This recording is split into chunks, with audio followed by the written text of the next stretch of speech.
Um, Hi there, esteemed audience, and welcome to another episode of Middle Grade Ninja. I'm Rob Kent, as you know. I'm the author of Banneker Bones and the Giant Robot Bees, Banneker Bones and the Alligator People, and the upcoming, yet to be revealed third Banneker Bones adventure, which should be available early next year. And I never get tired of talking about them. You'd think I would. Nope. I want you to know that the books are available. I love them with my whole heart. Um, they are the story of an 11-year-old biracial boy genius detective in a world of robots, not entirely unlike The Wooden Prince by today's guest, John Claude Bemis. Um, if you're curious about it, and why not? You watch or listen to the show, you like me. Don't you want to know after all this time if I can write? You can find out for free.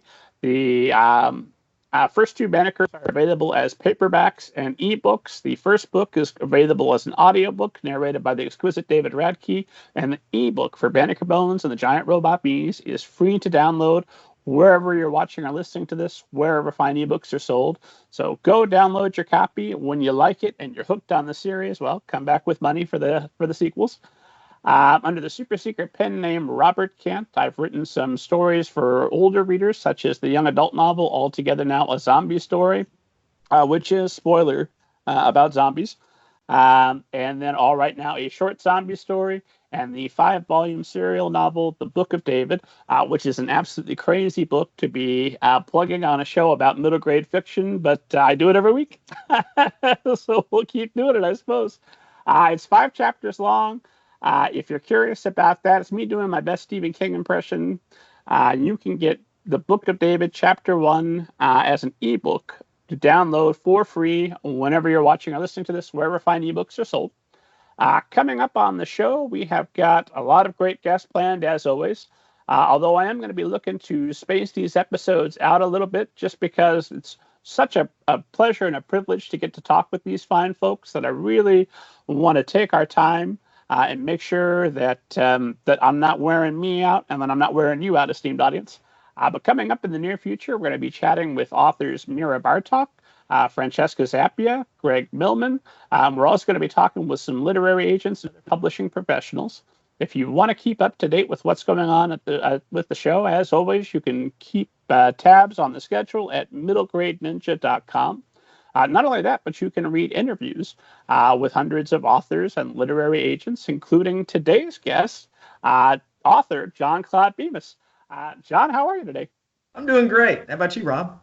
I am excellent. I got through the whole intro, so now, we're calm. We can just chat. Well, I've been looking forward to this. I appreciate you making the time because I am been a fan of yours for, I was looking back, I think about 9 years now. Since I first encountered you with the 9-pound hammer and became a fan immediately. And I really enjoyed The Wooden Prince. Hold it up for anybody watching. So I'm terrible about summarizing other people's biographies and other people's books. So probably the best place to start is if you just would give esteemed audience kind of an overview of your career thus far. Sure, yeah. Well, I came at being a children's book author by way of being an elementary school teacher. I taught 4th and 5th grade for, I guess, 13 years. And it was during that time that I was spending a lot of time, obviously talking about books with my kids, reading books together, it ignited that side of me that always loved writing books, but pushed it up to a new level. And and as you mentioned, that first book, The 9-Pound Hammer, came out 10 years ago, just like maybe 2 weeks ago. It hit its 10-year anniversary. Happy anniversary. Thank you. Yes. And that's one of 6, is that right? 6 novels that I've done. The 9-Pound Hammer is the first book in a trilogy, the CLOCKWORK Dark trilogy. And I did a post-apocalyptic animal novel after that, The Prince Who Fell from the Sky. And then the new series that we're going to be talking about, this Out of Abaton with The Wooden Prince and Lord of Monsters. Also, I did one picture book for Heifer International. It's a little different kind of experience. It was not with a traditional publisher, but it was, Heifer's one of those relief organizations that works to help fight hunger and poverty around the world. And So I got to go to Rwanda and do research there, meeting families to write that picture book, which is called Flora and the Runaway Rooster. Uh, and so that's been my book career with that. And of course, as a writer, as a working artist, we do a lot of other things as well. And I do a lot of, in addition to doing school visits, of course, just as part of my author job. I continue to love to teach, but now I'm teaching classes and workshops for kids, but also for adults who are interested in children's book writing. So I still get to scratch that little teaching itch that I have. So. Fantastic. Are you teaching up coming up anytime soon where people could sign up to come see you? Well, if people are in North Carolina, I am teaching some writing workshops that here in the Triangle area. I'm in Hillsborough, which is just outside of kind of Raleigh-Durham, Chapel Hill area. And so, yeah, I have a couple of weekend workshops, one on deepening our characters, and I've got another one coming up in November that is on so you finished a first draft, and it's kind of helping people to think about those next steps with revisions, just making sure the novel that they're working on is as strong as possible, and how to start that process of submitting to agents, the whole publication journey. Yes, as long and pleasurable as it always is. Right. It has its ups and downs. that roller coaster ride. Make a mental note, knowing that you're teaching a whole course on revision. I'm definitely going to pick your brain on revision before we're done, because it sounds like you've got some great insight and are willing to share. Thanks. Yeah, I would love to talk. I hope, or maybe that's behind a paywall. I got to come to North Carolina for that. No, it's all good. It's all good. We'll give people a preview, so for those who can't make it. Perfect. Well, good for you giving back to the author community. Thanks. Got a pretty big author community there in Hillsborough, right? Like Stephen Messer and other folks that you've known for a while. Yeah, there are. Well, I mean, in the children's book world, North Carolina, it's just jam-packed with a lot of great children's book authors. But in Hillsborough specifically, this little town that I live in, it's got to just be 6,000, maybe 5,000, 6,000 people, relatively small. But I remember our public library did a display back at Christmas where they put up all the books for Hillsborough area writers, and there was, I think, 70, 80 different people. So there's a lot of writers in Hillsborough, which makes it a wonderful place to live, a really creative environment, and fun being around all those folks. Not as many children's book writers in Hillsborough. A lot of the Hillsborough writers are those kind of icons of Southern literature, Lee Smith and Alan Gurganus and Jill McCorkle, and even Frances Mays, who wrote Under a Tuscan Sun, lives here in Hillsborough as well. Very cool. So you get to go out and interact with those authors on a pretty regular basis then? Well, they interact with everybody. It's that kind of town where everyone knows everybody and they don't keep to themselves. It seems like the whole writing and artistic community here is just very much a part of everyday life in Hillsborough. It's just that kind of town. So it's not very hard to get in touch with them. In fact, Lee Smith had told me a funny story recently, which was that her house, which is she has this beautiful historic house right in the middle of the downtown, and it looks very similar to a historic property that is open to the public that is just a block away from hers. And she was saying that her husband hadn't even gotten out of bed, and she was down making coffee when she found these three women just standing around in her living room who thought that they were at the other place. So she pulled out some muffins and served them coffee, and then talked with them for a little bit, and then sent them down to the real place that they were going to. So it's that kind of place. Probably sold a couple of books. Yeah, hopefully so. Is that the kind of town where people just leave their door open so tourists can wander in? I guess so. Maybe I shouldn't be advertising that about Lee. Hopefully she locks her door now. I know she's learned her lesson. There's a sign that says, "We're armed, stay out." Right. Outstanding. That's all in that town. You said of about 7,000 people, that you've got 80 authors, or is that just in the wider area? That's just Hillsborough. So you mentioned Stephen Messer before, who's an incredible middle grade author, and he actually he doesn't live in Hillsborough. He lives in Durham, which is just 20 minutes away. So the big city compared to little Hillsborough. So we have that number, that 70, 80 are just in the town of Hillsborough. But then if you grow it out towards the larger triangle, area, Raleigh, Durham, Chapel Hill. There's just so many more, so many more. It's a wonderful place. I mean, for the children's book community, there's a group that we have Kid Lit Drink Night once a month, where just the local children's book authors, aspiring and published, get together for beers one Saturday a month and catch up on all that. So the community is very connected with one another. You sold me. I'm done with Indiana. I'm on my way. Yeah, come on. We welcome you with open arms, Rob. Come on. Have you always lived in North Carolina then?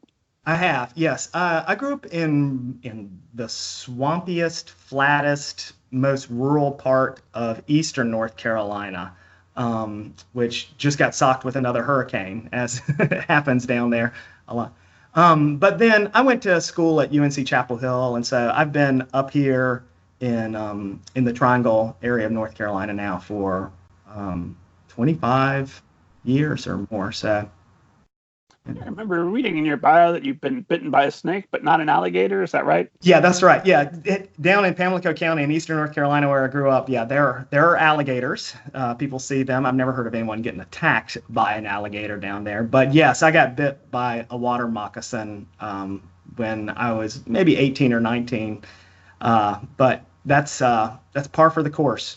Growing up in eastern North Carolina, I was really lucky. It actually, I was in the water when it happened, and so I thought I got stung by a jellyfish, and it wasn't until I got out that I saw the bite marks on it. And at that point, there was no swelling. It wasn't black, so I knew I hadn't gotten venom in me. But I went to the emergency clinic anyway, just to make sure.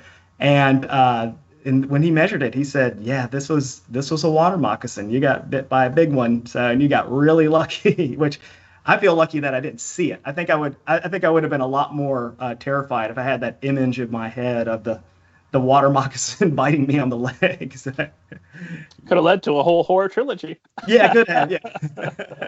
Although I kind of wonder now if, since I didn't get venom in me, maybe that's one of my superpowers. I'm immune to snake venom, so I don't know that I'll test that anytime soon, but.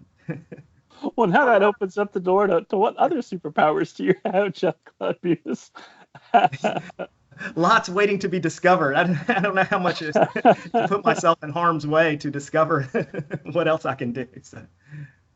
I like to think that if I develop superpowers, that hooray! Now I'll fly to work instead of drive, but I'm still going to mostly write. And then the people are calling out, "Help! Help! We need a superhero." Shh, I'm trying to write here. Yes. Maybe after I finish this draft. Yeah, that superpower stuff. That's not my passion. It's not like writing. So. Do you plan to stick around in North Carolina for the foreseeable future? Oh yeah, North Carolina. This is home for us now, and especially this community of Hillsborough. Again, just being surrounded by so many artistic. Creative people, and it's the kind of community where when we go to the grocery store or our little coffee shop or some of the bars in town, everyone knows your name. Our daughter has grown up in a town where she can go into any shop and people know who she is, and we know them. So it's nice to have a town like that where people know each other's names. So, I grew up in a town like that. Yeah, did you? Yeah, in Indiana? Oh, yeah, a little town called Lebanon, Indiana, which is not too terribly far, about 30 minutes from where I am now. And that's the double for Harrington, is the fictional town I write about in some of my horror stories. I'm talking about Lebanon. So if I start a new horror story, sometimes I'll head 30 minutes, go visit some old friends and walk the park and look around and go, okay, yep, I remember everything I need to know. Now I can go write about it. Yeah, exactly. To draw on that. So, it's nice living in a community like this because as writers you can be kind of isolated, especially if you're doing it full time as a gig, and being at home because I have this extroverted side to me.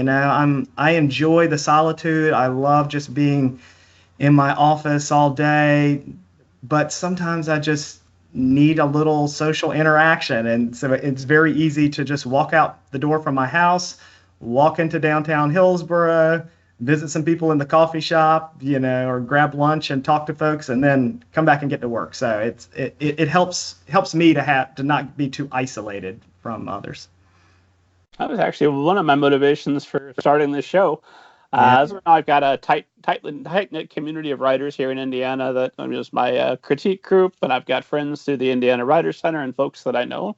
And I don't know that we have quite as many as Hillsborough, but we're doing all right here in Indianapolis. I'm sure. We see John Green walking around once in a while. Haven't introduced myself yet, but I know he's in town.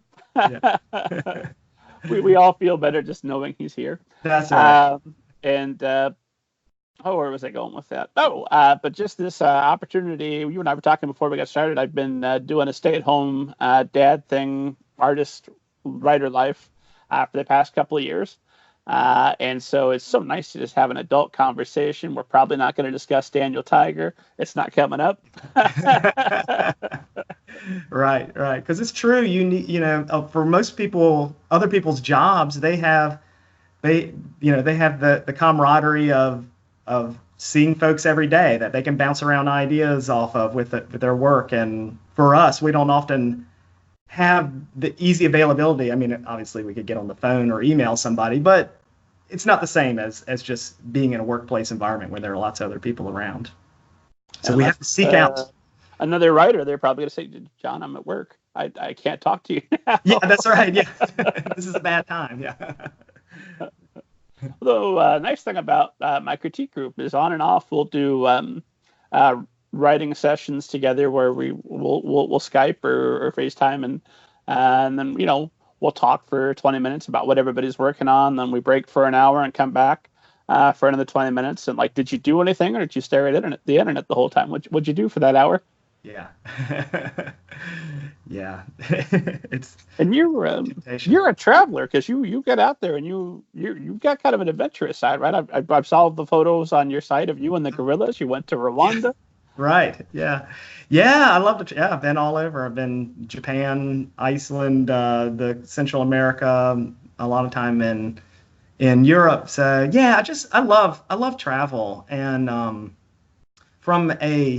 think from an artist, because this is what our audience is here for, is that creative side. But I feel like when you get out of your comfort zone and when you're in a foreign country, you have to kind of figure out how the rules work. The language is different, the money's different, the just everyday norms of cars and restaurants and all that kind of stuff can be different. So it puts you in a place where you have to adapt to whatever the new rules are, and I think that really triggers something in your brain.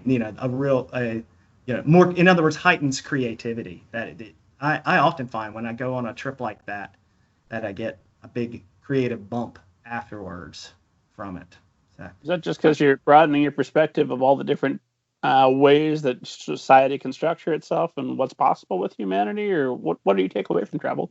Well, part of it is that, and part of it is just, if our imagination is like a big toy chest full of all sorts of things that we can pull out and play with in our stories, when you travel, you're just adding a lot more variety into that toy chest, more things to play with, when you come back to your story.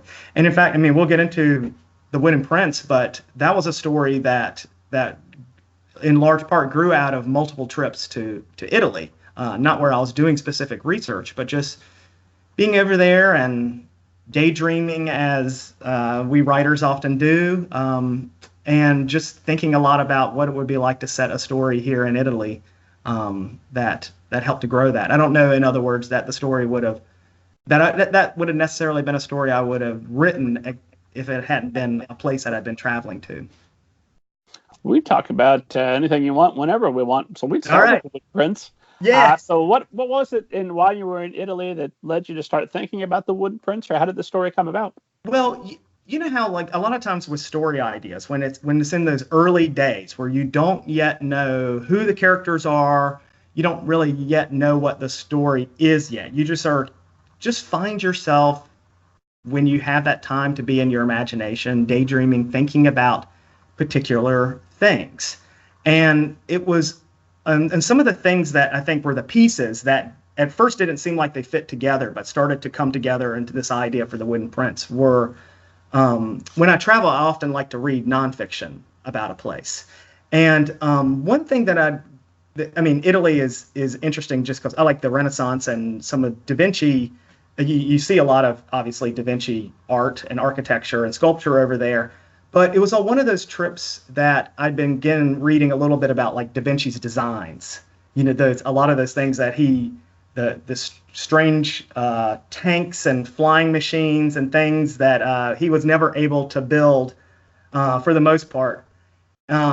And so I'd been thinking about that and had also been reading a little bit about European legends, like the legend of Prester John, who was this kind of, he's not widely known or talked about today, but in medieval Europe, he was a big deal. He was the urban legend of medieval Europe, that people thought that Prester John was this ruler that was, maybe he's in Africa, maybe he's in Asia, maybe he's on an island somewhere. If we can only find him, we'll be able to bring all these wonders back to Europe.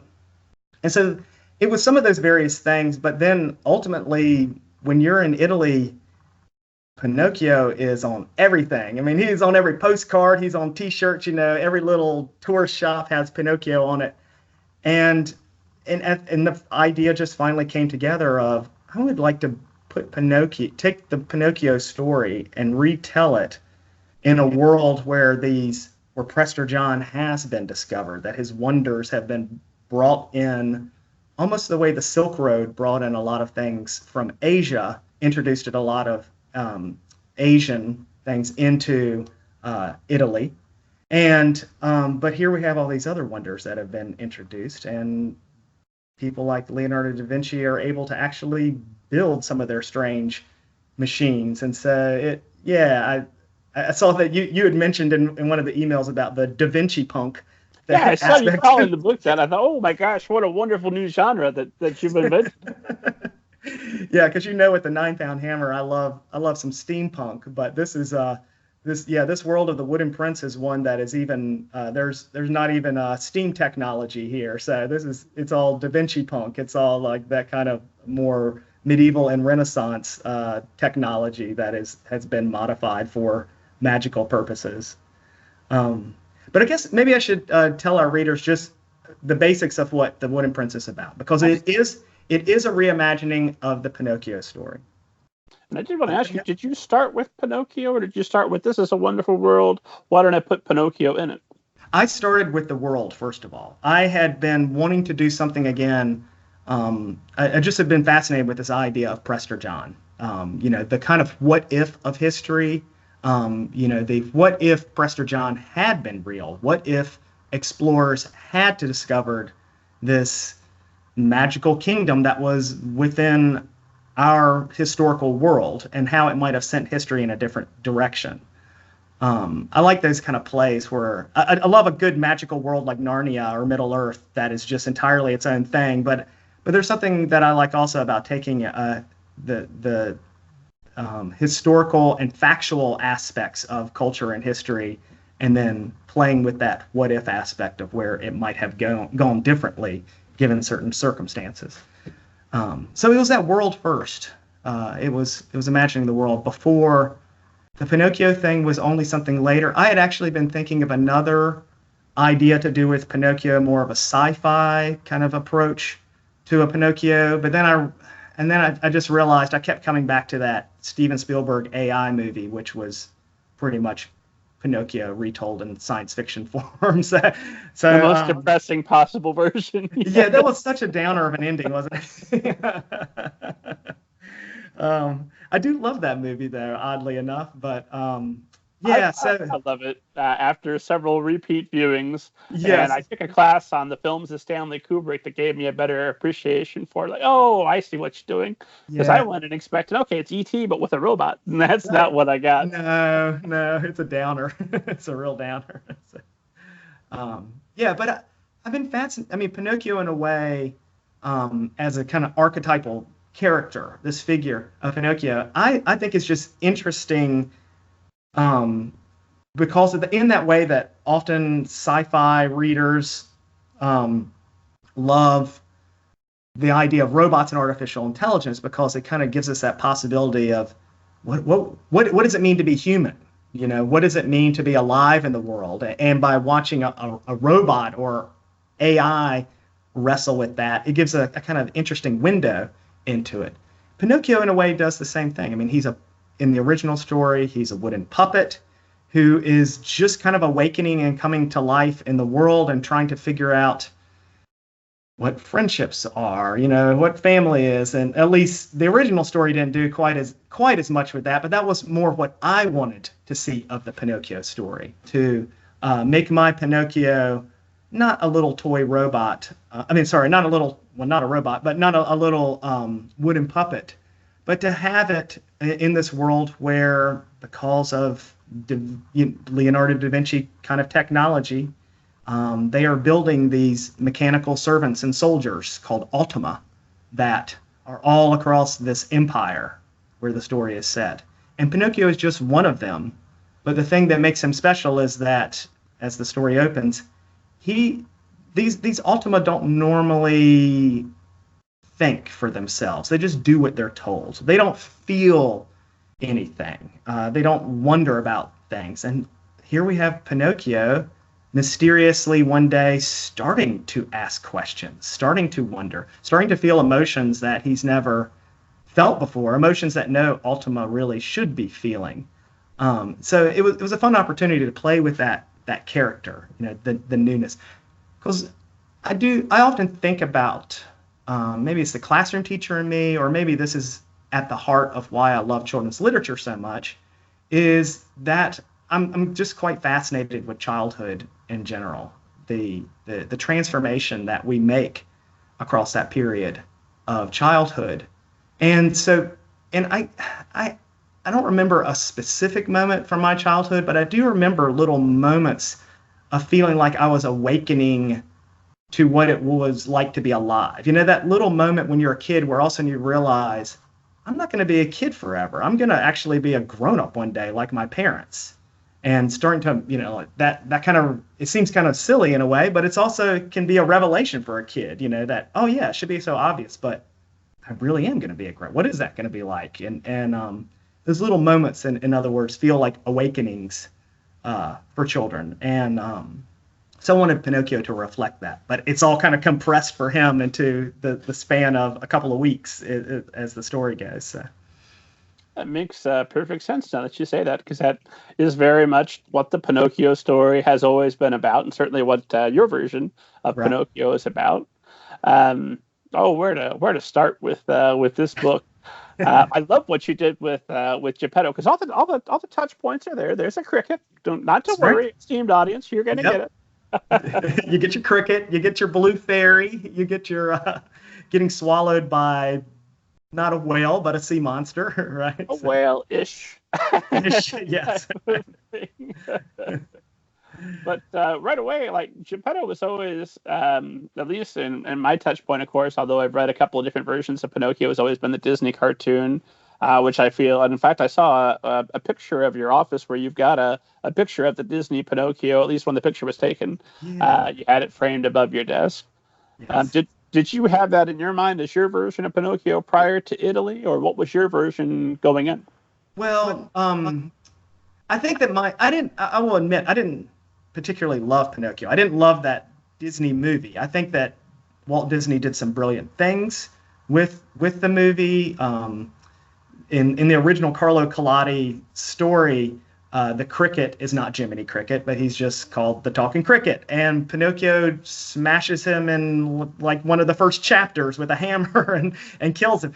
And so that idea that Walt Disney had of, let's make the cricket Pinocchio's conscience. It'll be his traveling companion across this.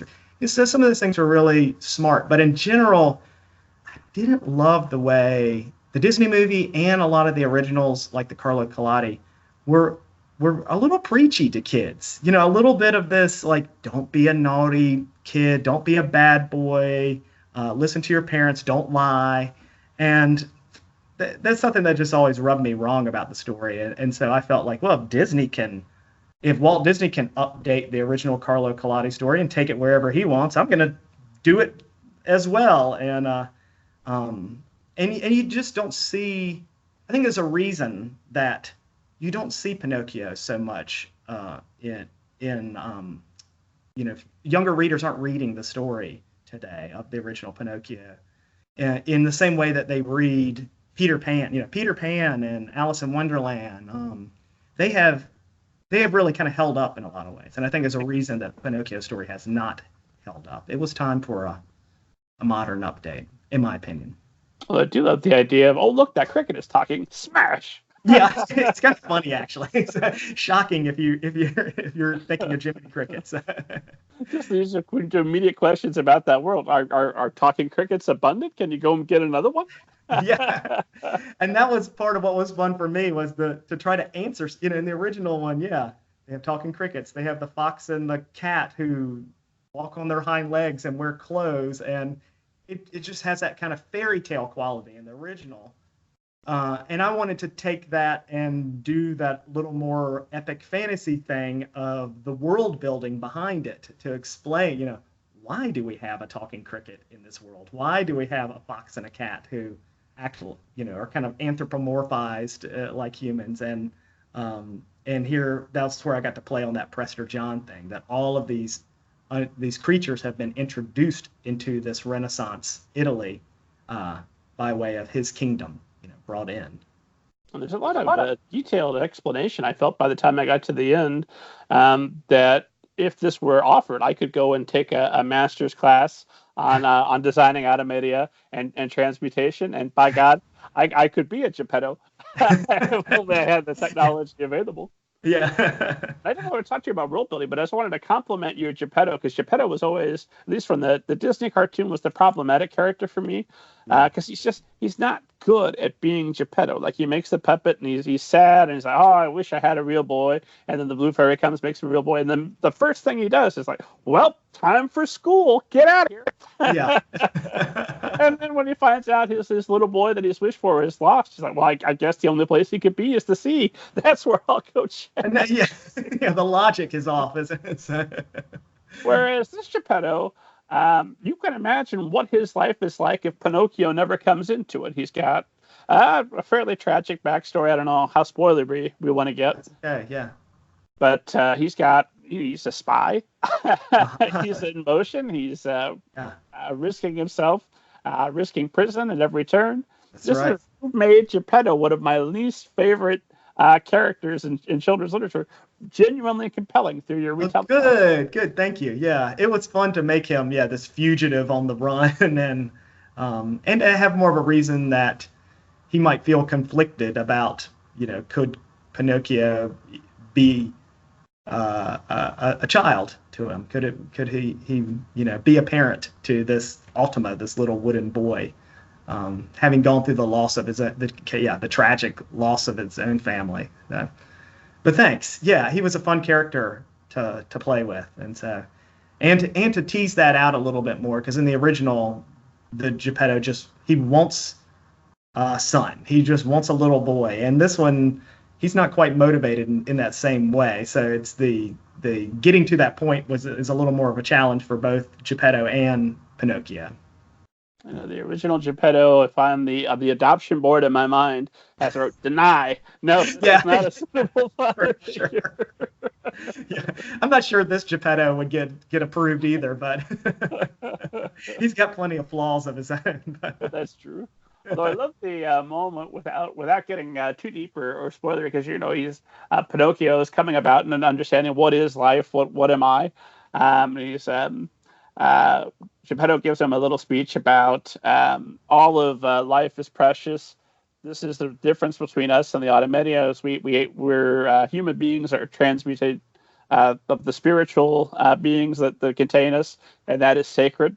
And then literally within that, I think it's the same chapter, they come across Geppetto's home. It's like, oh yeah, this is where they came through and they killed everybody. Yeah, right. Yeah, the kind of irony of this is the way we were supposed to be, but so you can just see little poor Pinocchio's gears turning, like, whoa, wait a minute, this isn't adding up. Yeah, I thought you just said that life was precious, right? So. Note to self: not everyone apparently feels that way. Yeah.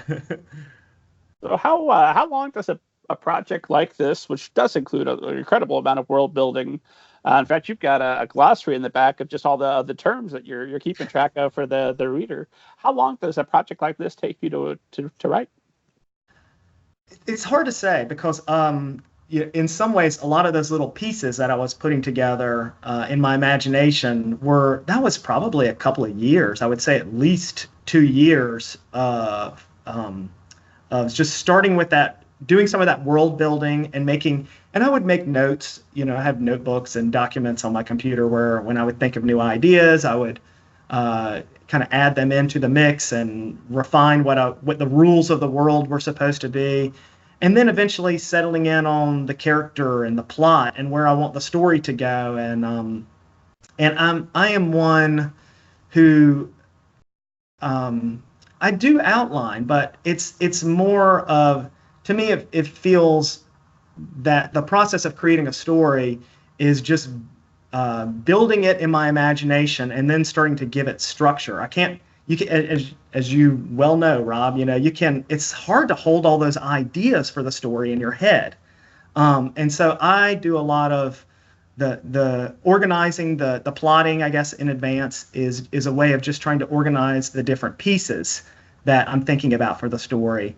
And I consider that almost a first draft of building the outline for the story that I want to tell, and leaving a lot of room and a lot of possibilities as I start into writing the actual first draft in novel form, in prose form, as with giving that a lot of option to be flexible, to change and adapt as I go along. So I'd say once I started actually writing the first draft of the story, I spent a year and a half, I think, on that book. I'm not the fastest writer in the world.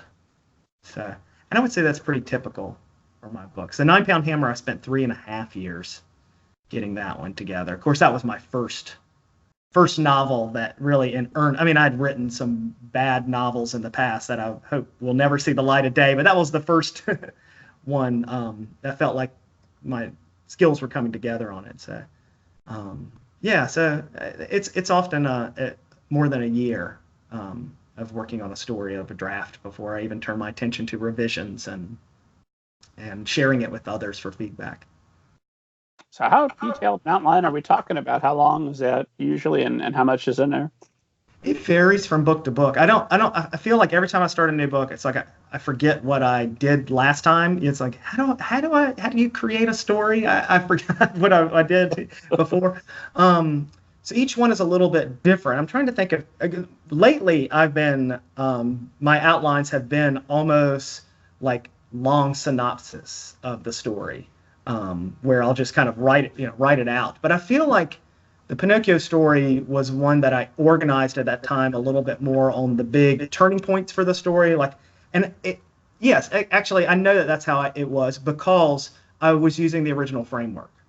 I knew that I wanted, that my vision for this story was that I wanted to follow in general the traditional Pinocchio story. Kind of the he and meeting Geppetto at that beginning, of dealing with the talking cricket, the fox and the cat, the kind of marionette theater part, which in mine as that kind of battle theater in Siena. Huge improvement, by the way. What's that? Yeah, huge improvement. Yeah, it's a lot better. So, which was, and part of what was fun with some of those was letting the original story inspire and guide what I wanted to do, but just putting my own twist onto it. If we asked 100 different people to rewrite Pinocchio, they're going to all write it in a different way because that toy box of their imagination, all those things that they like to play with, is going to be different, different pieces. And for me, the part of what helped to build the world was, for example, in the original Pinocchio, you have the marionette theater that Pinocchio kind of gets trapped in there, and it's led by my Italian is off now, but it's like Mangiafuoco or something like that, which is like the fire eater, was that character's name. And then just thinking, well, hold it, who's going to run this theater? And then the fire eater thing led to this idea that it would be a kind of fire elemental being that runs the theater, who becomes that, that figure of in the book.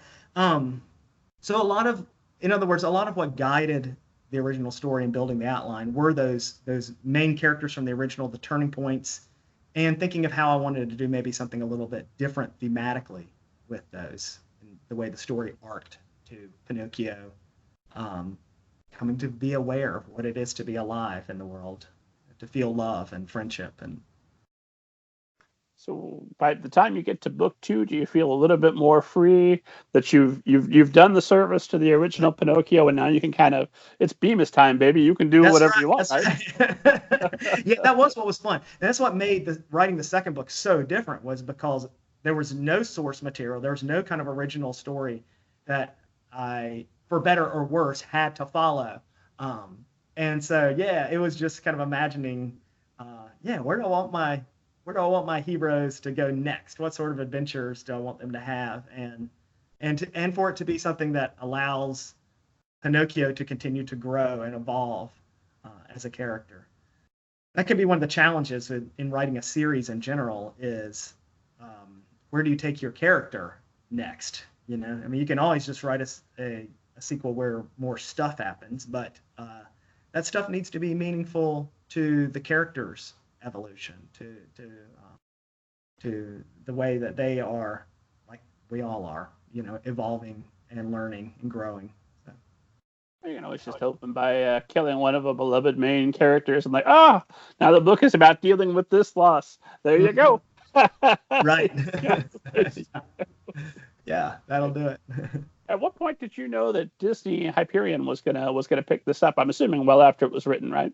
Yeah. When I was writing the book, it was not something that was necessarily intended for Disney. So that worked out really nicely.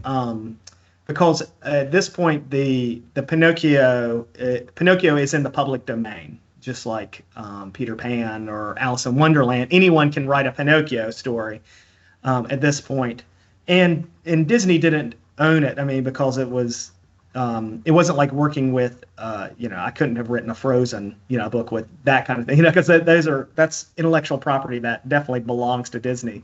And so it was a book that got shopped to a lot of different publishers, and just happened that Disney was the one that came in with the best offer and the most excitement, and was a fun place for it to land, considering that they already had the Pinocchio IP from the movie already. Yeah, so. I wondered, was there ever any pressure to be like, hey, can we just put a little bit more of our stuff in there? No, because the film division and the publishing division just are so separate from one another. From what I gather, it doesn't seem like there's a whole lot of interaction or communication between the two, except that often when Disney Hyperion gets a book, there is always that thought that could this be something that could be developed across multiple platforms? Could this book become a movie or a TV show or something else? And unfortunately, which I didn't really think through at the time, but was that Disney's already been they've had this game plan of doing a lot of live action remakes. And so there was already that plan in place of doing the live action remake, which meant that The Wooden Prince was not going to be a movie version that Disney was going to put out, unfortunately. So. Oh, are they doing a live action Pinocchio? They are. Yeah. Attention, Disney! Don't do that. We've seen that movie. Do The Wooden Prince. Do The Wooden Prince. Yes. Let's tell them. Let's rally the troops, and it might not be too late. I didn't see The Lion King. I listened to the soundtrack. I was very excited for a new Hans Zimmer score. But I've seen that movie. It looks shot for shot. But you bring out Pinocchio, and maybe you even get Jonathan Taylor Thomas to reprise his role. Yes. I think he did a live action Pinocchio at one point. I'm not coming. But if you make a Wooden Prince, I'll see you opening night. I'll be there. Yeah, all right. Thank you. And now that you're part of the Disney family, so to speak.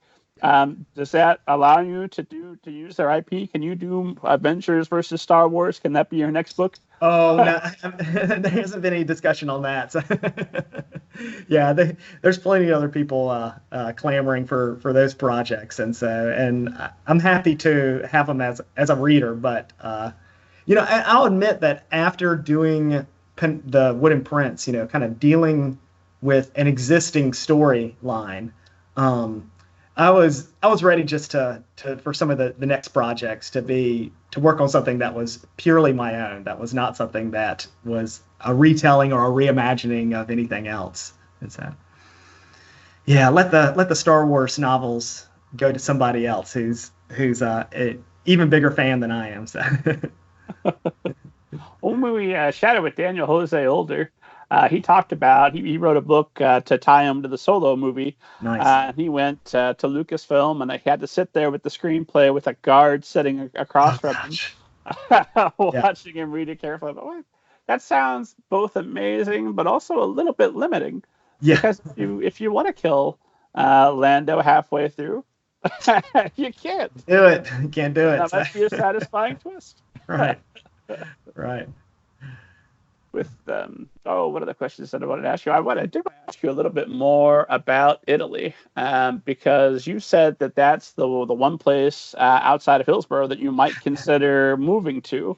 Did this series get that out of your system, or are you still thinking Italy might be the retirement home one day? Yeah, I don't know. It would just be the vacation. If I sell the movie rights to something and I have money to burn, then I'll buy my Italian villa. Otherwise, great place to visit. Great place, and I'd love to live there short term. Maybe a couple months, half a year. But I don't know. I become more of a homebody every day, and I love getting over there and traveling, but I love getting back home also.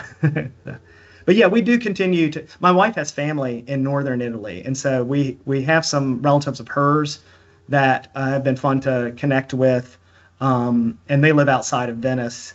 And my daughter, who is a middle schooler now, she's been over to Italy twice with us, and we're planning to go back next summer as well. And so it's just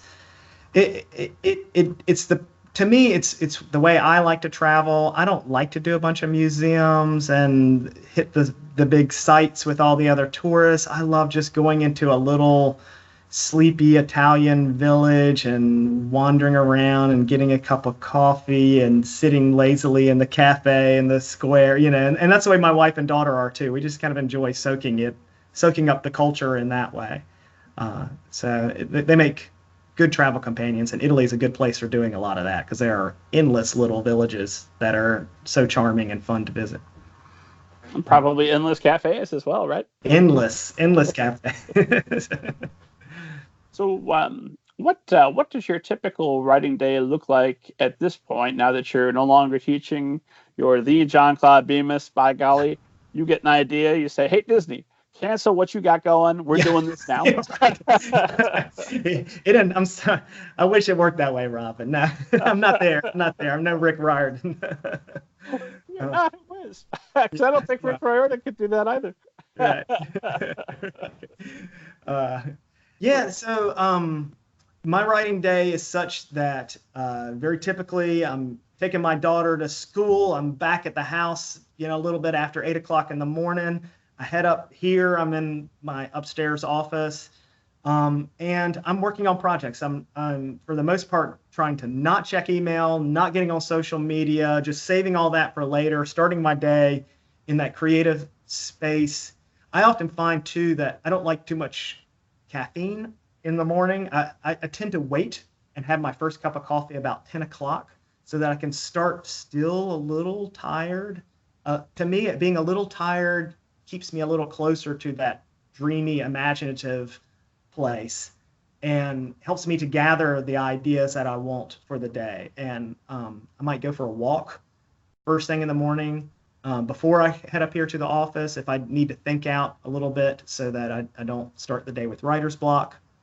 But otherwise, I tend to spend the day until 3 o'clock when I go to pick up my daughter on working on the writing, and for the most part saving the other part of the job, the business part of needing to check emails and or work on school visit arrangements and some of those kind of things for the later in the afternoon time period.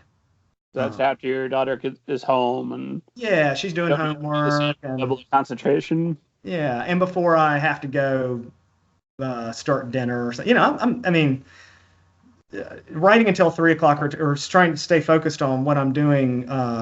My brain's pretty tired at that point. It's time to, people will sometimes ask, do you dream, do you have trouble sleeping because you're thinking about your story ideas? And quite honestly, no. I get it all into that work day, and then I need to not think about it at night and just kind of clear my head before the next work day to be more effective. But for those 6-7 hours, it's probably not really that much. It's probably more, with a break for lunch and, maybe taking another walk or getting some exercise in. But it still can be a good chunk of the day. And a lot of it, if it's not spent working on an actual draft, it is spent with what I was kind of mentioning earlier, which is just kind of trying to imagine and think about story ideas and put those into some sort of framework so that I can wrestle with them a little bit better. For example, I keep a flip chart now in my office, and if there's say a piece in an upcoming scene that I'm not sure quite how I want to do it, I might just take that piece of paper and it'll be a place just to write a whole bunch of possibilities out on the paper. I tend to follow this idea of the rule of 6, which is that if I'm trying to brainstorm a solution for something, I might, say for example, it's Pinocchio has been locked in this dungeon. How is he going to get out? Then I might be able to think of 2 or 3 possible solutions to that problem right away, and I'll jot those down. But then rather than just stopping with that, of trying to go to 6, because I often find that if I put this kind of challenge to myself, that it'll force me to continue to think about different possibilities, to start to put the different pieces and ideas together in often better ways than those initial ideas that I got out. And that might involve a lot of just pacing around my office, racking my brain, trying to think of other ideas, and just as ideas come, jotting them down. But I do feel like I need to write them down in some way, whether it's on a flip chart, in a little notebook, type it into a computer, just to, the act of writing it down, dreaming it up, imagining it, and then writing it down helps to formulate the idea a little bit better. Helps it solidify and grow in a better way. So you mentioned you've got multiple notebooks. Is that notes and then you're typing your draft, or do you do a handwritten draft and then type it? I don't do a handwritten draft. I definitely see the advantage to that, and I know why a lot of writers do that. But I just prefer to type when I'm actually getting that draft down. I might have notebooks where I'm jotting notes down into it by hand, and part of that is just so that I don't have so many files open on my computer when I'm trying to look something up. If I have a dedicated notebook to the project that I'm working on, and I need to look back up, what was the last name of that character, I can find it in the notebook and access it that way. Or if I thought of an idea for a scene, later in the book I want to have a scene where such and such happens, I might have jotted some initial ideas down into a notebook. And by tucking it away for a little while, often the ideas continue to bake in my imagination. The subconscious continues to work on things even when we don't think we're thinking about it. So coming back to some of those old ideas that I've written in the notebook, I'll find that I come back to it with new insights on what to do with it. That's my argument to my wife. If I've got the PlayStation on, I'm not playing a video game. The subconscious, it's working. That's right. That's right. Yeah. This is important writing I'm doing. Yeah. Right. So those notebooks, do you auction those off? Are they all being saved up for the official Claude Bemis library? Yeah. Right. I don't, I don't have any aspirations that they will ever be valued by anybody, because I don't know that they'll make any sense. But I save them all. I don't get rid of them. They are fun to go back to because there's a lot of unused ideas in there. And if I am running into, say, a little bit of writer's block and it's not something I can sort out relatively quickly, where you're just having one of those writing days where you're just hard to get the energy up to get to the story, pulling out some of those old notebooks and just looking back through them. I often will notice things that I wrote down that I never used in the old story, and I might think, oh, that would be fun to include now. Maybe this is the right project to add that in. And so just by, you have that choice, I guess, when you feel writer's block or you feel stuck or unmotivated of are you going to just cut on Netflix and watch Stranger Things 3, or are you just going to beat your head against the wall and get more and more frustrated, or are you going to do something? And for me, having things to do, like going back to these old notebooks, I find helps to generate new ideas, helps to get me out of being stuck. And are you working Monday through Friday with weekends off, or are you every day? What's your schedule look like? Monday to Friday. Weekends, I really want to make sure that I'm spending time with my family on the weekends. And I like the idea of treating the job like a job, where it's not something that I need to wait to feel inspired to write, that I just have these kind of dedicated hours that I'm going to do my work, and I feel inspired when I'm there. But I'll often, if there's some time on the weekends, I'll work on the project. And also, I just try to keep a lot of other creative other creative outlets going. We talked earlier a little bit about music, where I love playing music, and so some of those times when it's not the dedicated work day, I love turning my attention to playing some music or doing some art, or having these other creative outlets that aren't necessarily related to the story I'm working on.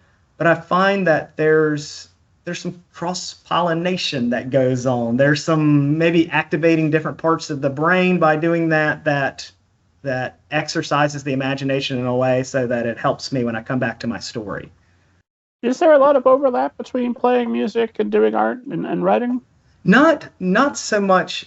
Not as much of a direct link, because I really do think that there's just a lot of differences playing, but at the same time there are things like, I know that if I want to get good at playing, I play fiddle is one of my things. I play violin. I grew up playing classical violin, but now as someone who's really into like old country and blues and that kind of music, I play fiddle. So, and if I want to get good at a fiddle song, I have to just, play it over and over and over again. And there are takeaway lessons from that. There might not be a direct link to the story.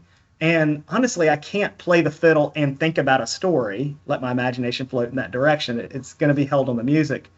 But the kind of lesson of, if you want to get something right, you gotta sometimes just really practice. You got to do it over and over again. And that might be something to take to a particular scene, that if I feel like it's not working, it's like, I'm just going to keep rewriting. I'm going to do this over and over again until I get it right. Or, that kind of stick to itness of how to get better at something. I'm definitely going to take your rule of 6 with me, because usually when I find a solution, I say, it came to me from the muse. It must be, it's divine providence. That's the one. I'm just being lazy, because there's probably 5 other perfectly good solutions that you never know. Yeah. It's worth going a little deeper into it, and something about 6 to me has been that kind of magic number of, if I can push to 6, it's not that the 6th idea will be the best idea, but it'll often be that all 6 of those ideas together almost like come together with a 7th possibility or something, or maybe the first 5 help to guide the 6th to be the strongest idea. So. And sometimes you go back and you're like, that first idea was actually the best idea, so that your instincts were right all along, and it's good to confirm that. That makes me feel better than whoo. Yeah, yeah. So how do you judge when you've had a successful day? If you spend it with the 6 different ideas, do you go for a word count, or is it I was here all day working on the book and that counts? Yeah, it's just showing up for work. It's attendance is everything. It's not I don't do a word count or a page. I don't necessarily set a goal for myself like that. Although occasionally I might, if I'm say working on a chapter and I think, ooh, I might be able to finish this chapter today, then I might kind of just set that as a goal. Like, okay, I'm going to really try to get this chapter finished. But otherwise, no. Some days are just spent pacing around the office trying to think of a fifth and sixth solution to a problem, and then just ending the day not having necessarily gotten there with it. And that might feel like a bad day, but I was still at work and I was still making. And I often find that even when I feel frustrated on an aspect like that, and maybe I do get to the end of the workday, and I don't feel like I've gotten a satisfying solution on it, then I'm often surprised at how I have my evening to myself. I do stuff, we watch some TV together, or we go for a walk as a family or do something, and then I go to bed and I don't think about the story. And then I'll wake up the next day and I'll walk up to my office and I see the notes that I had from the day before, and all of a sudden I'm surprised how often it's like, that's it. That's what I need to do. It's again back to that subconscious. The brain, just because you feel frustrated doesn't mean that the brain isn't working on it. And I feel like there's a wonderful book called Imagine by Jonah Lehrer, Lehrer, and it's on the neuroscience of creativity. And he gathers a lot of scientific research. And I feel like that was one of the things, if I'm remembering it correctly, that he was saying that when you often feel frustration on trying to develop an idea, it is the fact that the left side of the brain, the more logical, rational side, is often the first one to try to work out solutions, which makes sense. You want to have kind of a logical solution to it. But that when those aren't working and you start to feel that frustration, that it is actually the brain starting to shift the workload over to the right side of the brain, which is going to be the more intuitive, the more insightful side. It's the side that sometimes connects ideas that don't seem like they logically fit together. So that frustration might actually be your brain doing the right work involved to come up with a solution. So to not try to avoid feeling frustration, but just to be with it and know that, and to trust that a good outcome, a good idea is on the way. I have found, and I tend to think of these things more in magical terms, even though there's more than enough evidence to prove that that's not the case. Mm-hmm. Just because I almost get a little bit nervous that if I look too closely at what's going on in my brain, then I'll ruin the magic that's going on. Yeah, sure. But if I have a day where I'm really frustrated that nothing happened, and then I'm walking around later just kicking myself and like, come on, Kent, call yourself a writer. What'd you do today? And then the idea comes the next day. It's like, it was divine providence. The magic came all along. So yesterday was fine. It's good because that was the magic happening. Right. But the neuroscience thing makes way more sense. but I think that there's something to what you're saying though,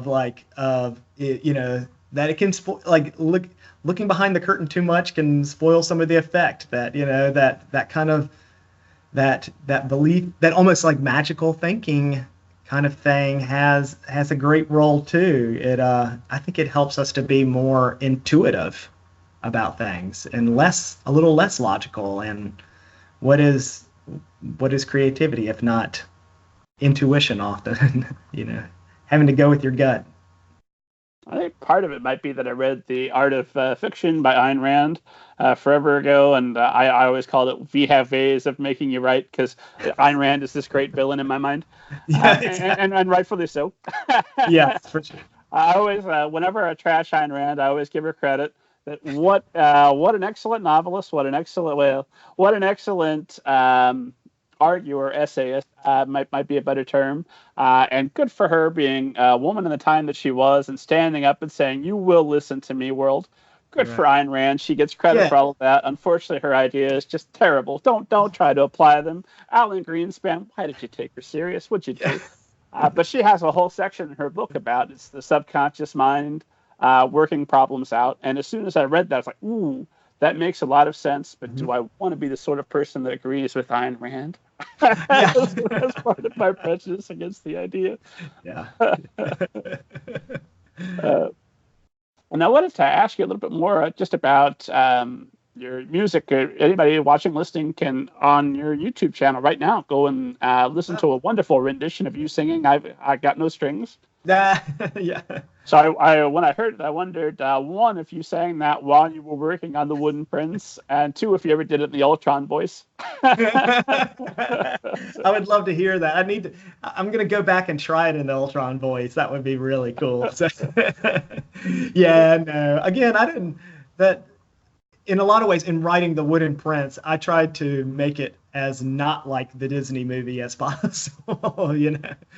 I So suppose starting the day with that, or when you wish upon a star, would not achieve that. no, that just doesn't quite fit with the world of the Wooden Prince. It's a little darker, grittier than all that. So, yeah, that song, that version of "Got No Strings" from the Disney movie, the cartoon of Pinocchio, was one that I only even put together because I got asked by a PBS show is interviewing me, and someone on the show knew I played music, and they said, will you play a song? And then I had to think, what am I going to even play that is halfway connected to Pinocchio? And I definitely did not want to do "When You Wish Upon a Star." So that was the only one that seemed like kind of fun to do on guitar. So. Oh, I didn't know that was an option. I have squandered an opportunity that we can put you on the spot and ask you to sing. Yeah. That's all right. They can find it on YouTube or so. And then we can also listen to your band. Is it Hooverville? Is the band? Hooverville, yes, Hooverville, not Hoosiers, not to be confused with you in Indiana with the Hoosiers, but yeah, Hooverville, yeah, and that's again something totally different than what I do with my writing life. But I do songwrite, I play guitar, I play fiddle, I play accordion in this band, and yeah, some of these musicians we've been playing together 20 years now, and it's really all just for fun. We recorded a couple of CDs. It's on Spotify. If anyone looks up Hooverville on Spotify, they can hear our songs. And yeah, we And play. they're well worth hearing. I was listening to you yesterday. Oh, Enjoying thanks, quite a bit. thanks. Yeah, I appreciate it. But it has that. A lot of it is steeped in that whole American roots music. And I will say that that's where my passion for that kind of music, old country and blues and folk, um, was something that definitely connected to my writing life with that first novel, The 9 Pound Hammer, which the 9 Pound Hammer was a fantasy adventure that I wanted it to be very American. I wanted this to be a fantasy story where we didn't, as much as I love wands and wizards and dragons and castles, it's like I want to strip all that kind of European stuff out of it and make it as American as possible. And so mining a lot of this old American music, we have captured so much of our folklore and legend and myth in these old songs. And so that's what was really fun about it. You listen to a lot of old blues songs, and there's a lot where they're singing about magic. There's that going to the crossroads, making a deal with the devil. The mojo, like this idea of like a little pouch that would contain magic roots and like I was about to say Lucky Charms, but not the Lucky Charms cereal, mind you. But, those kind of things. That's all very American and was something that I don't know that I would have gone that direction with that story if I hadn't had that real passion for that kind of music.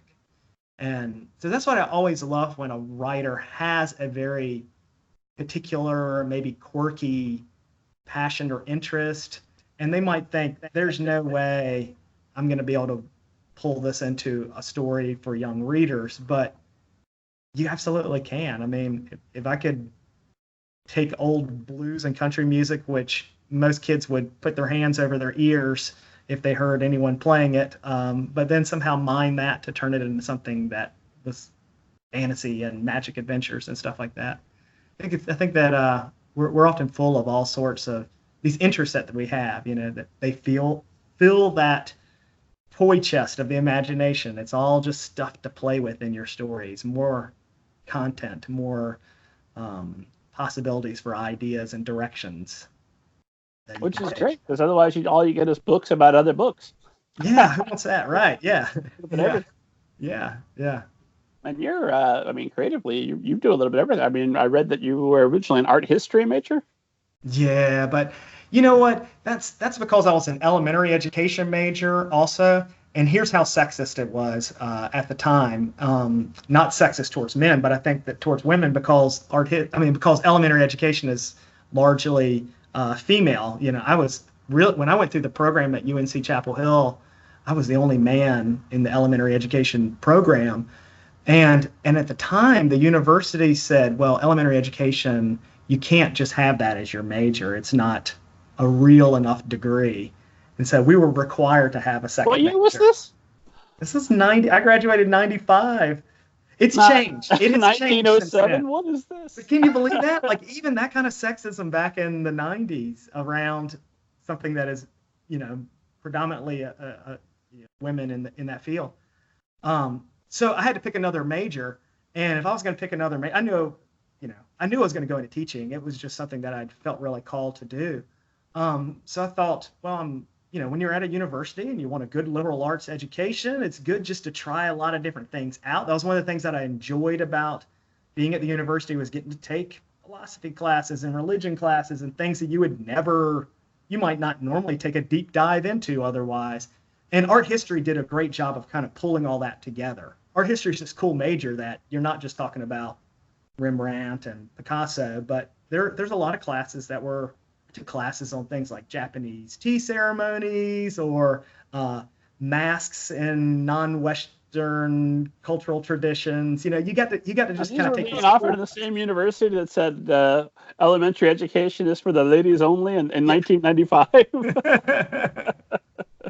Yeah. So, yeah. It sounds like there must have been a lot of diverging viewpoints on what constituted education at that time. Yeah, well, you know what? The university was a really progressive place. And so that decision that came down from administration at the time about the elementary ed program not being a real major was, who knows where that came from. But that was not the dominant view at the university. So it was a really progressive place.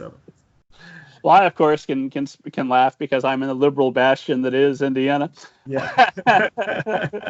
It's definitely not true that we were the absolute head of the Ku Klux Klan, I think, 25 years ago.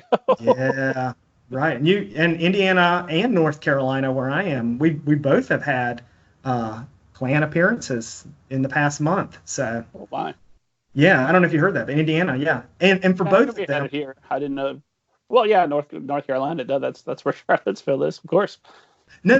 Charlottesville is Virginia, and they didn't. And we just had one actually in our town in Hillsborough, Klansmen in full robes, and we did the same thing that you all did in Indiana, which was you had just the community come out in force with lots of signs about love and inclusion, and that we will not tolerate hate in our town, and drove them out of town with their tails between their legs. And that was the same thing that happened in Indiana, is my understanding. So it's great to see. It is. When I see things like that, I'm at this point, I've lived here my whole life. I just kind of used to it. It's like, okay, well, we all know what fellows are, and we don't talk to them most of the time anyway. Right, avoid. So I don't make a note on my calendar of this is going on this day. It's Indiana. It's probably going on somewhere on any given day. Yeah. But also, so is the Indiana Writers Center. So is all kinds of great stuff. Focus on the good things. Yeah. Which I suppose is just America in general at this point. Focus on the good things wherever you are. Yeah, that's right. At what point did you turn? So with all these things you can do, a musician, you could obviously be an artist. It wouldn't surprise me to learn that you'd had a small role in a TV series. No, I'm no actor. I've never acted in anything. So I'm terrible at it. What point did you say writing? That's where it's at for me. It was after college, and it was teaching elementary school. So it was really just that going into it, because I think that one of the reasons that I was drawn to elementary education in the first place, because at the time I'm 20 years old at a university, and so that, I mean, there's a reason why there's not as many people going into elementary education at that age, because it's you're so young yourself in a lot of ways. But I think one of the things that drew me to elementary education was that the books that I read during that time in my life were my very favorite books. And I just often found, even in college, I was continuing to read the Narnia books. I was continuing to go back to a lot of those stories from my childhood that I loved so much. And getting into the classroom with kids, and 95, that would have been, gosh, I mean, think about some of the books that were, I mean, Harry Potter was coming out around then. The Giver by Lois Lowry, Holes by Lewis Sacker. Can't remember when His Dark Material started, The Golden Compass, but I feel like it was right around that same time period. And so to me, it was a really exciting time for the children's books that were coming out.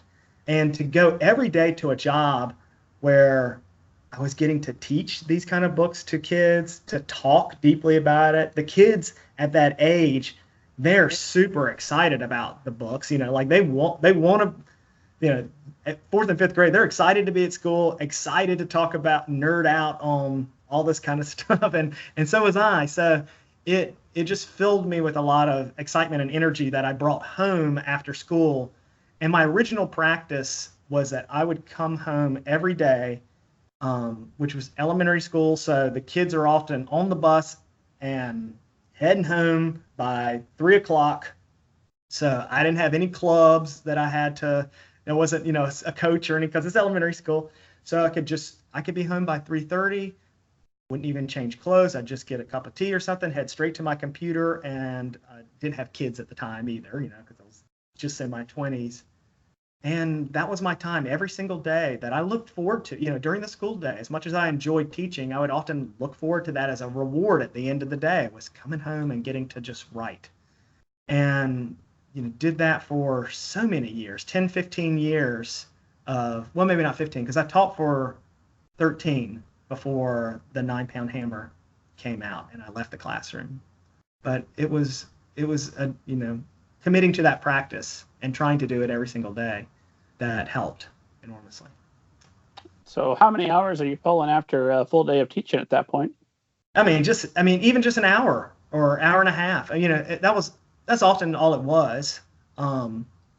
It was, because then, my wife would get home from work and we'd start dinner and we'd just do our own thing. So it was often not very much, but it was just to make sure that when I got home, almost in the same way now, when I begin my work day, I just try to be very intentional about not checking email, not getting on social media, not getting pulled by it's like the anti-muse. It's that little devilish, pesky creature that wants to keep you from doing your work and tries to tell you, maybe you should start some laundry. Maybe you should clean up the kitchen first. And it's just being committed to no. Once you start, you're more likely to stick with it. And so that coming home from school and really not getting distracted by other things, not even changing clothes from work, just starting right into writing, was helpful to make that habitual. That's what it becomes.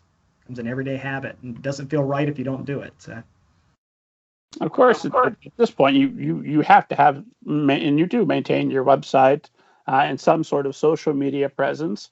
And then, of course, promotion is a never-ending thing that has to be involved. So how much non-writing stuff are you doing? You mentioned that you don't do most of it until after 3:30. Right. Your daughter comes home and you're done writing for the day. But how many more hours is that you have to work that in?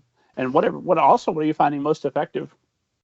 Yeah, it varies. I will say that I'm terrible at the marketing and promotion, and even being on social media. I'm not naturally drawn to it that much, and so I don't get on nearly as much. My wife is always, telling me that I really need to be doing a lot more to get out there on that publicity side, and I don't do it nearly enough. But I do try to make that part of that work side. But a lot of the non-business things that I'm doing tend to be related to school visits or setting up talks and presentations. And I think I put a lot of energy into that because I enjoy that, and I feel like I'm more effective at that I think that as writers, we can't do it all. That there's so many people that will tell you you should be maintaining a Twitter account, or you should be starting a blog, or you should start your own YouTube channel. And you'll hear so many things, and you just can't do it all. And so I feel it's best to play to your strengths. And I'm often better at going out and doing school visits than I am at having a dedicated promotion practice home. Surely as you get out and you talk to other artists who are doing what you're doing, you're going to feel bad about yourself and all the things that you feel like you should be doing more of. And that's just inevitable. And you can't compare yourself to other writers. And I really try not, I mean, yes, it gets to me too sometimes. And yes, I might, if I'm at a literary festival with a bunch of other writers and I hear all the crazy marketing and publicity stuff that they're doing, I come away with this big knot in my stomach, feeling like, oh gosh, why, I should really be doing all that stuff too. And then I don't, because I really just enjoy the creative side so much more and enjoy the getting out to schools. And so, yes, maybe I should be doing more of that stuff, but I tend to just do the things that I enjoy professionally and creatively. So, fortunately for me, I burned myself through some of that early on, because when I was, in my early 20s, I was looking at, okay, Stephen King was, I think, 25, 26 when Carrie hit. How do I'm in the race against King. I mean, I've lost that race. He wins. Yeah. I've just decided, let's not try to be the greatest writer of all time. Let's just be the greatest Rob that I could possibly be. That's a pretty good goal. Man. That is part of that negative self-talk that we as creatives often do. There's those little things that just want to creep up in your thoughts and in your mind that try to tear down all the good things that you're doing. So yeah, I try to avoid listening to any of that as much as possible. So well, it's kind of writing excuses, just dressed up a little bit with a bit more nastiness. Yeah. Because of course what you're telling yourself is, because I'm terrible at all of these things, that's why I don't have to write today. Why bother? I'm terrible. Yeah. Right. Netflix it is. Yeah. And I love that Kristen Kishore, who wrote Graceling. I feel like I read an interview with her. I forgot where I heard it, but she was talking a lot about that kind of those negative self-talk that people do. And she had a great way of putting it, which was like, she almost imagines it's like this jerk who has insinuated himself into her office, and she lets him sit there. He can run his mouth all he wants because she can't get rid of him. That negative self-talk, we all do it. But she just tries to externalize it and to say, you can talk all you want, but I'm not going to listen to you. I'm going to do my own thing. I'm going to stay focused on the task at hand. So, I always loved that. I like that idea of externalizing it, because it is coming from us. It's that negative. Well, that's when writing horror comes in handy, at least for me, because I know the voice of the monster. Oh, I've heard that one before. Yeah. Just right. That over there. Yes, maybe that was Voldemort for J.K. Rowling. It's just that voice, that negative self-talk in her head. Well, I bet that's probably true, and that's probably part of the mental connection between Harry and Voldemort. There's Voldemort messing me up when I'm trying to. Yeah, exactly. And I wanted to ask you another question, but we should definitely talk about revision, because I teased it, and I promised that we would for sure get a tease for your class. So let's just get right to it. Let's talk about revision. No, tease again. Claude Bemis. Do you believe in flying saucers, and have you seen one? I have never seen a flying saucer, I'm sorry to say. So yeah, I'm such a horrible, I'm trying not to be such a horrible skeptic and a cynic about things, but for a fantasy writer, boy, I just have this side of me that is like that. So I feel very strongly there's alien life out there. I don't think it's reached us yet, but I'm hopeful in our lifetime contact will be made. Let's hope. I'll send you some documentation. It'll turn. All right, yeah. Cool. You can change my mind. I like that. You do enough fantasy during the day that when it's time for real life, hard, practical, straightforward skepticism. So that's with Bigfoot, Ghost, all of it. Yes, but I'm trying not to be that way. And here's the way that because I really don't like. I realized maybe, I don't know, maybe 5, 10 years ago, I was like, I'm tired of always trying to punch holes in these other things, being such a bad skeptic. And so, and I talked to my wife about that, and she said, well, I'll tell you what then, for your birthday, I'll get you an astrological reading, and you can go, and I did, and it was awesome.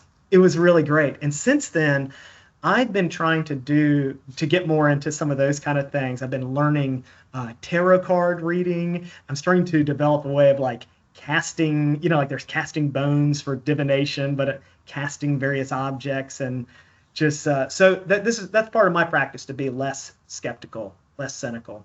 Is I'm adopting some of those kind of things. Careful with the tarot card talk. That'll get you banned in Indiana school. Oh yeah. Sorry. The tarot cards are purely for characters. Purely, I do my tarot card readings on the characters alone. So. I dated somebody early on who was very into astrology, and she successfully convinced me early that that's not a thing that I should spend a lot of time on. Yeah, is that right? Yeah. Although to this day, because I was classified as a Leo Virgo, I was born, I don't know, the sun was someplace. I'm a little bit of half of each, which makes sense to me because I'm certainly half extrovert, half introvert. Yeah. Thus, I'm on the show talking with you, having a good time, and then later it's going to be just me in my office and my little stories. But when I think of my two main characters, Banneker Bones and Ellicott Skullworth, I always think, well, Banneker's the Leo and Ellicott's the Virgo, so I have a nice little framework for them. There you go. So, what's fun for writing is, in this kind of imaginative practice, is doing that kind of thing and thinking like, oh yeah, what would be the astrological sign for my character, and then looking up some of those books on like, well, a Virgo is often this way, and by looking at some of the interpretation on the Virgo, it might just help to to think out interesting ideas for how to develop that character. It's actually something that is one of my other little side creative projects is, and there's actually some pictures on Instagram that I've been doing of this, of trying to develop my own deck of cards for writers to help with, unraveling ideas about characters, about stories and plots. I feel like what's interesting with a lot of those practices, whether it's astrology, tarot, whatever, is that they're often very ambiguous. And so when something is ambiguous, that part of our brains that seeks patterns, it'll make the connections. So in other words, you do the tarot card reading for a character, for Banneker, you lay out his spread, you look up some of the stuff in the little booklet, and it just helps to draw things out of your imagination that I often feel were there all along, that they just gives a little framework for thinking out the ideas. Yeah, I'm all for magical thinking until it comes to time to pay the bills, time to I've never planned my year around magical thinking, but when something nice happens, it's probably more or less coincidence. I think, oh, it's the divine hand, and I don't have to work so much because obviously everything's fine. Yeah. That comes to the end of it. Yeah. Okay, I derailed us terribly. We were going to talk about revision. Yeah, let's talk revision. Oh man, there's so much we could do with revision, but I will say, first of all, when I'm talking about revision, I'm not talking about line edits, and so. And I want to make sure, especially for maybe some writers that are listening and they have finished a draft of their story and they're thinking, what should I do next? It's not go through and start fixing typos and spelling things, that, because all that needs to wait until after you've made the big revisions, the big change. You never know if you're going to scrap an entire chapter or rewrite an entire scene, and if that's the case, you don't want to have put all that work into just the little small line edits yet. And so for revisions, this is often a place for, if you are not a plotter, if you are more of a pantser, a discovery writer you have written this first draft, primarily just making it up as you go along. This might be a nice time to actually look at it with an outline. To pull out, there's so many different models out there, everything from Joseph Campbell's The Hero's Journey to some of the Save the Cat kind of structures, but to kind of pull out one of those charts, one of those frameworks, and then to plug in your story to see like how well does it fit within this framework, And if it doesn't fit perfectly, no problem. It doesn't have to. This is not a formula that you have to follow. But by organizing it into a structure like that, I think can help the writer to have something visual and overarching, really easy to digest the entire story. That this is how my story kind of flows from the beginning to the middle to the end, to look at some of those main turning points, and then to go to each of the, especially with those turning points, and asking yourself, those hard questions like, is this working? Does this feel like this is as good as it can possibly be? Or do I need to come back and rethink this? Just because you've put in all that time writing that scene in the story, if in your heart of hearts, in your gut, you just get this sense that it could be better, then make it better. Go back to it. Don't be afraid to kill your darlings, to just try to rewrite. I mean, if it doesn't work, then go back to the original scene that you had. But a part of it is kind of looking at it with that real critical eye, each of those main moments. Looking also at the character to make sure that is the character transforming across the story in the most interesting and meaningful way to the reader. If my character by the end has kind of gotten to this point, has had this big realization about themselves or their situation, if my character has made this really hard choice by the end and has kind of committed to being in a new way, then how can I go back to the beginning and revise it so that I push that character even farther away from that end result, so that they have a lot more growing to do across the story. And other things are looking at where the character is advancing and making some sort of advancement in the story, is achieving little small goals that will add up to the ending, and making sure that they are not happening by way of coincidence, good luck, or just some other secondary character who is really coming in to save the day and not allowing our protagonist to be as active as possible. I feel like every advancement the character makes in the story, the major ones, should be earned. That as if the story, in the fictional world, I believe that things operate by way of karma. That if your protagonist is going to have some sort of achievement, the good things that are going to happen need to be earned. And if their character has done something bad, needs to atone for that, they're going to get some sort of punishment or comeuppance at some point. I just think that there's something about that readers kind of expect and just feels right for a story world. So I often go back just to make sure that if my character has formed a new friendship with someone who's going to become a main ally in the story, I want to look at that scene when they become friends and make sure that my character is really earning that friendship. That these two people have not just met and, wow, isn't that wonderful that they just hit it off and now they're such good friends right away. No, the reader will find it more satisfying and interesting if our character has had to work hard, has had to do something to earn that friendship. How do you know that is what's happening? And two, why is it that you think that is an expectation for a story? Because people that don't believe in love at first sight didn't meet my wife in college. Yeah. So that does happen sometimes in real life. Yeah, of course, and that's just it. That's what I don't know what I think about karma in real life, but I just feel like in the story world, it's more satisfying for readers. We won't, in the same way that I'm saying that our protagonist needs to be the main one driving the story. That is true in fictional worlds, but it might not be true in real life. Yes, sometimes we have good luck.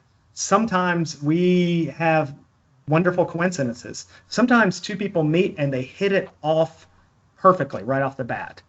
But there's something less satisfying about that for readers in a story.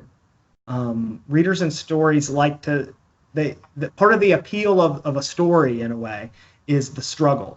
We don't want to hear about all those days that Little Red Riding Hood went to her grandmother's and everything went off without a hitch. We only want to hear about the story when things went wrong.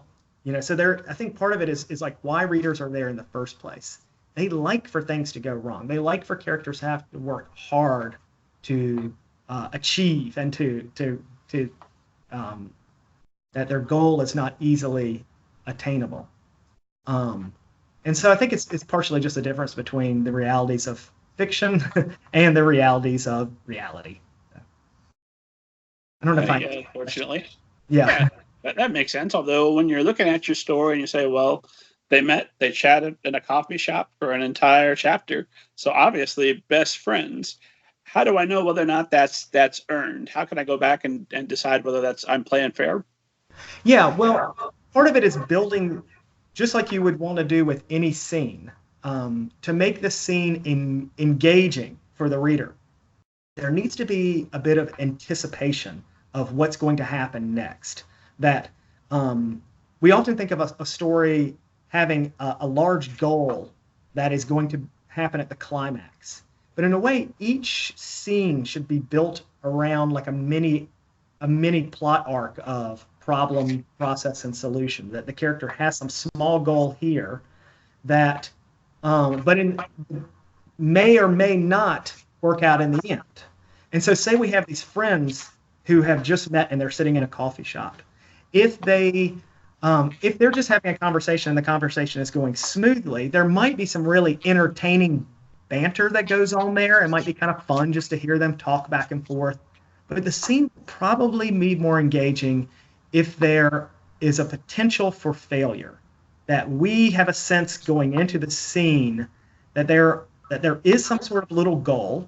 Maybe it's that maybe the goal is for them, the two of them, to be friends, or maybe one of them is meeting the other to see if there'll be a study partner to help them ace biology or something like that. Maybe that's the goal. And so the stakes would be, if I don't make this friendship, I'm going to fail biology then? Right. Okay. Right. Yeah.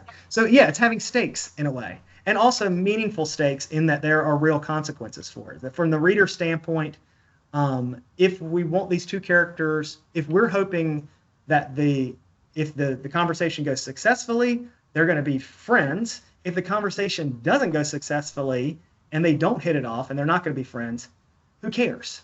So you want to make it so that it matters. And that might mean this is why revisions are so helpful. You can go back and then plant the seeds before this conversation even occurs to set it up such that maybe one of these characters has lost a good friend or is new to town. In other words, that there are kind of stakes here that this person, that we feel like in our hearts as readers, that we want this friendship to come together.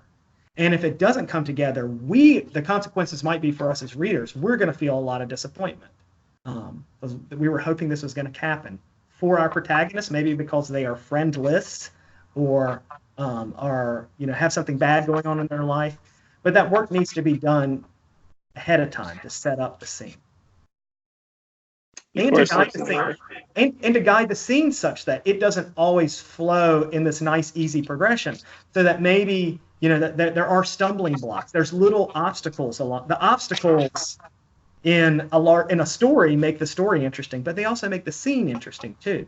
That it has a little positive and negative movement. Maybe the two seem to be hitting it off, and they're laughing about some joke, and you as the reader, you're like, oh, good, they're going to be friends. But then out of that joke, our protagonist says something that he thinks is funny, but actually offends the other person.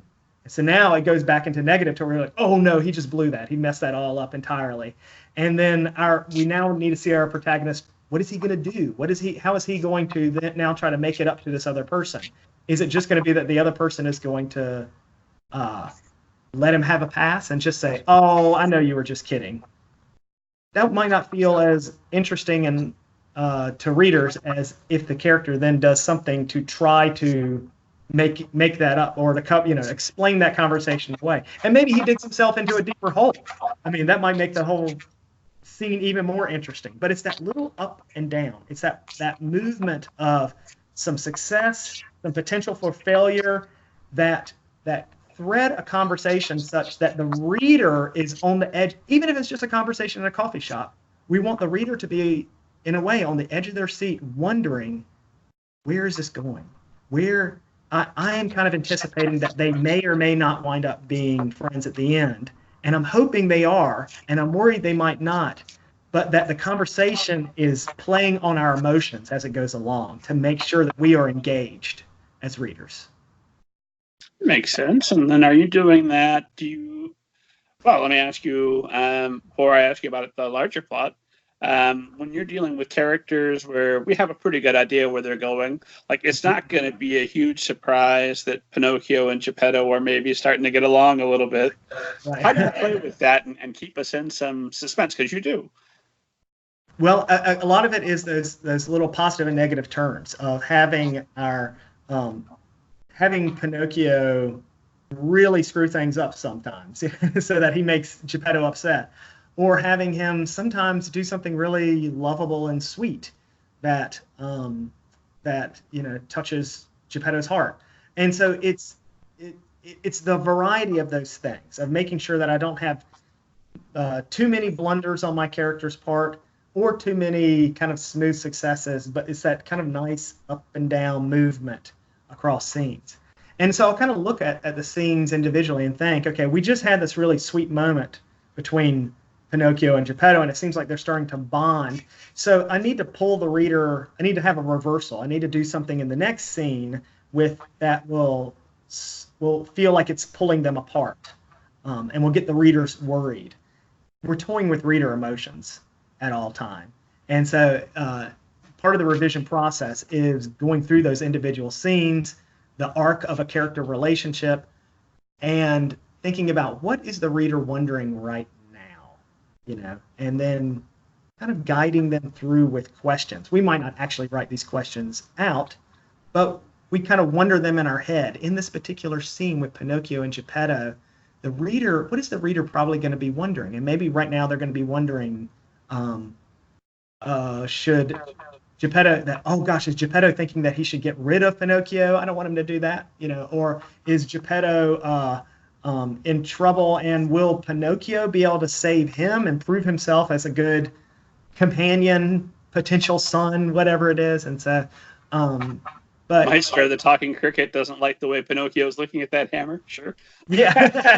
Yeah, that's right. Yeah, keep away from that. Yeah. And then do you do that? Do you have any kind of a hard and fast formula? And I realize that every book is its own thing, which is what makes this so difficult. Yeah. If you could point to and say, "Save the cat, read that, and every book you ever write will be a success," then we'd all read it. We'd all be J.K. Rowling. But do you have any kind of hard and fast rules of how you want your scene structured throughout the novel, to where you want a positive ending here, a negative ending here, now another negative ending? Or if I have 3 negatives in a row and now I need a positive? Yeah, and when I'm actually writing the scenes, I'm not thinking it out that way. I mean, I might be a little bit thinking like, oh, we just had this good thing happen. Let's have a little bit of a reversal. But it's often something that this is where I'll come back in revisions and set up a chart with a bunch of sticky notes that have each scene kind of laid out. Not necessarily each chapter, but just each major scene, which could sometimes just be part of a chapter or could encompass a couple chapters. And to look at that flow and to think about, it doesn't have to fit a particular formula. It doesn't have to be a constant up and down movement, but just to make sure there's enough variety and interest, that I don't have a section of the novel that's starting to have too much talking, like, oh, we just had this one chapter where a lot of characters were explaining things, and now we have this other chapter where another character is explaining. That's where the revisions, you might notice, like, oh yeah, I did those back to back. I should probably I need both of those scenes where they're talking, but I'm going to need to break it up with something in the middle so that the reader will stay more engaged. And so there might be kind of a punch list that you could go through on some of those kind of things. Like, is this scene dedicated more to action, more to dialogue, more to movement of going from point A to point B, solving there could be a number of things that you could kind of look at for the scenes. But by laying them out in a chart like that in the revision process, or laying it out, as I mentioned before, in some sort of structure like Save the Cat, where you can look at the big picture of it, you can hold the entire story in your head a little bit better, can be a helpful way of then doing that hard work, which can be a bit of a slog of going through scene by scene and thinking how it fits with the scene before and the scene after, how it's guiding the reader in the way that they see the way the character's transforming, the way they might just see the overall plot and the main plot points that add up to the conclusion. You know, are they all kind of laid out in a nice way, a nice logical flow? So notice all that work you did beforehand of writing a synopsis and filling up notebooks with all of your potential solutions and things. Does that save you time on the back end for revision? I think so. Yes. And there's less. I have written books before where I did it just in a little bit more of a discovery process, and I got into some spots where even before I'd finished the entire draft, I realized I was heading in the wrong direction with the story, that I'd gotten off course. And so I needed to back the whole thing up. You know, it's like, okay, I'm going to have to cut these 5 chapters, go back to chapter 3, and then start in a new direction. And that was 5 chapters. Oh, that's a dark day. I don't know. I'm just tossing that out. Yeah. Although I do feel like with that particular novel, I got off track. I just realized I wasn't heading in the right direction, and I, you know, just really needed to back it way up. So start again with a new trajectory. So. I like to do a vague outline ahead of time. I always know my ending. I know some of the steps I'm going to take in between, but I like to keep it a little bit loose so I can play with it as I go. But as I'm writing at the end of every chapter, I will fill out my outline diligently so that when I'm revising and when I'm planning for future stories, I can do some of that stuff. Yeah, that's great. So every writer has their own process, and it's fascinating to see, you know, and that's why I love listening to what other people do with their processes. I might not do it exactly that way, but it might give me some interesting thoughts on things to try. I always joke, as soon as I have 3 authors in a row that are very successful on here, that all tell me they do the same thing, the podcast is over. I'm going to start doing that. Yeah. And that's all I do. Hasn't happened yet. Nope. Everyone's got their own approach. So, beyond the scene for scene, what other things are you looking for when you're revising? Well, is making sure also just on the kind of craft level that the scene, that we don't have scenes where there's too much exposition. You know, one of the things that we often do as writers is we can often just kind of front load those first chapters with a lot of backstory, a lot of trying to set up who the character is, what their kind of world is like, just to help ground the reader. But sometimes coming back in revisions, that's where we realize, like, you know what, I'm kind of slowing the pace here with this. And it's good that you do it. Sometimes you need to just write a big info dump about a character's backstory, just to get it out of your head and onto paper. But it might not belong in the story in the final version. And it might be that you can take out that whole kind of flashback or backstory or exposition, and the reader will get it. It's inferred from the way the character's behaving or what he said in this chapter that this happened in his past. We don't need it. Or you might decide that there is some real critical information that's needed, and deciding that it might be better positioned somewhere else, that it might be good rather than doing this right in the first chapter when I'm trying to get the reader's interest, I'm trying to get the reader excited for the story, but all this info dump is really slowing the story down. It's not going to excite readers. That you pull it and then place it somewhere else. Maybe it's going to be the start of chapter 2, or it's going to be just kind of weaved into a particular scene into chapter 3. But looking at some of that and seeing if it can be moved around. And otherwise, I mean, revisions, a big part of it is just kind of going through with a critical eye and trying to figure out what are the boring places, and either I need to cut them or punch them up, and what are the confusing places? Am I explaining this in the best way to readers? And that's where it can be very helpful to get other eyes on it, to share it with a critique group, someone else who will read it, and they'll tell you if you're being confusing about explaining some aspect of the character or story or backstory or whatever. I noticed you're thanking Stephen Messer on the back of this book as well. Is he a critique partner that you work with? He is. Yeah. Stephen Messer, a YA author named J.J. Johnson, and another friend of ours, Jennifer Harrod. The four of us met taking a writing workshop before any of us were published, and we've been together with each other on all the stories, subsequent stories, and so it's been great to continue to, to have that outlet with them. And I don't know if you know this, but Stephen Messer is also published Zeno Alexander. So I don't know if you know it. Yeah, it's worth check. He's got a new series out under this name, Zeno Alexander, who is kind of in a way like the way the Lemony Snicket kind of. It's like the active narrator in the story. Very different from the series of unfortunate events, but a fun story. And the first book in that one is called Let me look. I even hold it up. The Library of Ever.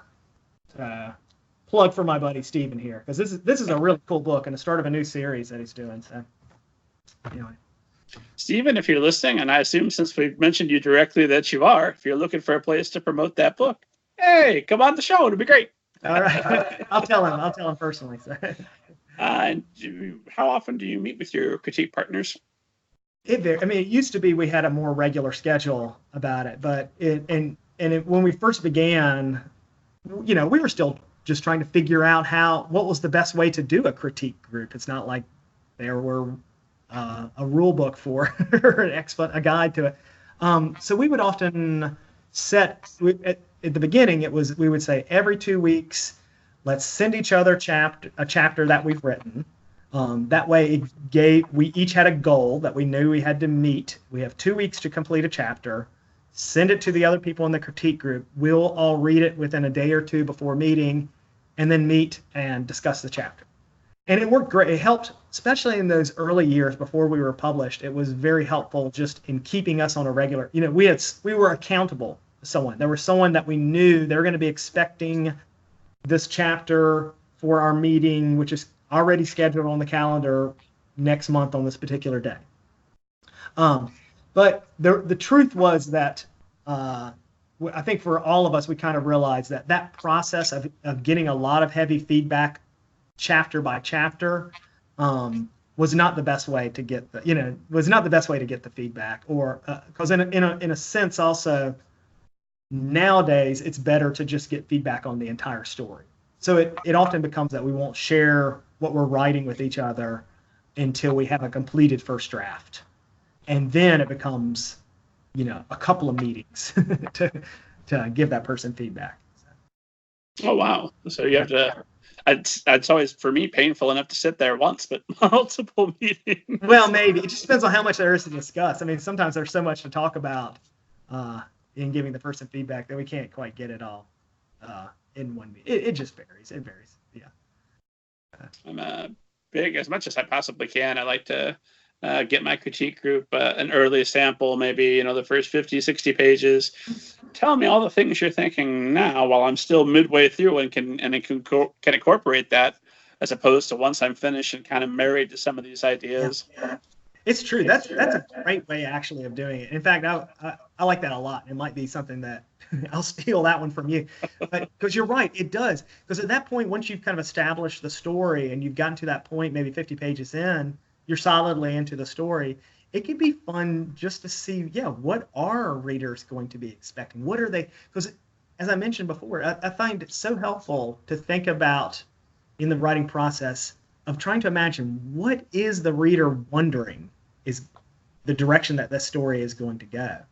And some of that is that you do want to deliver that you want the reader to feel satisfied where the story goes, but at the same time, you don't want it to be telegraphed out. So it's so obvious that this is the way the story is going to go too. So, and getting that feedback maybe first 50 pages in sounds like kind of the sweet spot for it.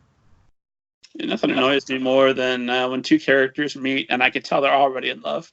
Like that, there's nothing here. I know there's another couple 100 pages, but I will not be the least bit surprised when they end up together. Clearly, right. They're there.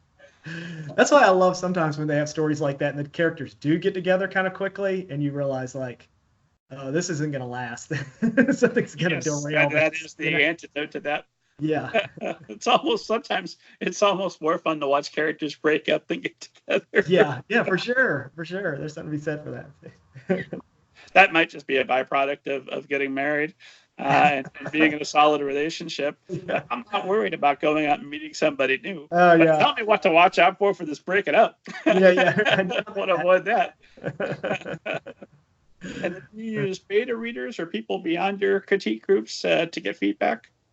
I do. I have some other readers, and it varies from project to project. Sometimes it's kind of finding some other writer friends of mine who I know that they're not super busy, and it's a good time for them. So yeah, so absolutely, I have some other folks that I like to share my work with. So one of them is he. I wish I had Drew, but his name is Andrew Chilton. I was trying to see if I had his book around here, but another one, and he's someone you might want to consider having on the show. Andrew Chilton, he wrote a book called The Goblin's Secret. Okay. And fantastic. It's such a fun read. And Andrew's also another local middle grade writer in this part of North Carolina. And so he's one also that we often share each other's work, but also can just call each other and talk. It's like I'll get a text from him sometimes, or I'll shoot him a text saying, can I bounce something off of, like I'm not sure about, and then he'll, give that kind of feedback sometimes. Well, just helping to think through ideas. It is good to have some people like that you can sometimes just talking about it out loud. And I find the funny thing is half the time when the two of us will text each other and say, hey, can you talk? And then we'll set a time. You're like, yeah, give me a call at 3:00 this afternoon after I finish up some stuff. By the time that 3:00 rolls around, I've already sorted the answer out. It's almost like by knowing that I'm going to talk to him and starting to think about what I want to ask him, I've worked the idea out in my head anyway. So then you just call him up and confirm that you were right about what his input would be. Yes, exactly. Yeah. Had a premonition. It came true. Well, send all your writer friends my way. And anybody who's ever listening, I'm forever looking for new guests. And I do the best I can, but I'm lazy and I'm busy. So if you're listening to the show on a regular basis, like, man, I sure would love to be on it someday. My email is publicly available. It's bannekerbones@gmail.com. Send me an email. Let's make this beautiful thing happen. Especially where it sounds like every other person is a novelist. Yeah. Well, we'll send some more your way to add.